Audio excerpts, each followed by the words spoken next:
भारत गस्तर आसवे राष्ट्रपति पुटिन रूस राष्ट्रपति व्लादिमिर पुटिन चलित वर्षर शेष आड़क भारत गस्तर आसवे तेज एने तारीख चूड़ांत होबे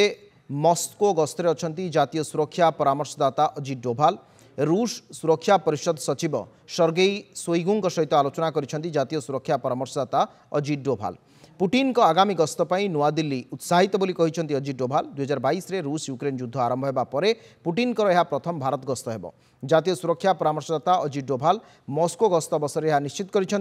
डोभाल कहते मस्को सहित आगामी संपर्क नहीं नुआदिल्ली उत्साहित और आनंदित भारत रूसिया सम्मेलन को द्विपाक्षिक संपर्कर वाटरशेड मुहूर्त भाव में वर्णना कर डोभाल। गत वर्ष प्रधानमंत्री नरेंद्र मोदी एवं पुटिन दुईथर साक्षात करते प्रधानमंत्री मोदी 22तम भारत रूस शिखर सम्मेलन पर गत जुलाई में मस्को गस्त समय उभय साक्षात आलोचना करते। अक्टोबर में प्रधानमंत्री मोदी ब्रिक्स सम्मेलन में जोगदेवा समय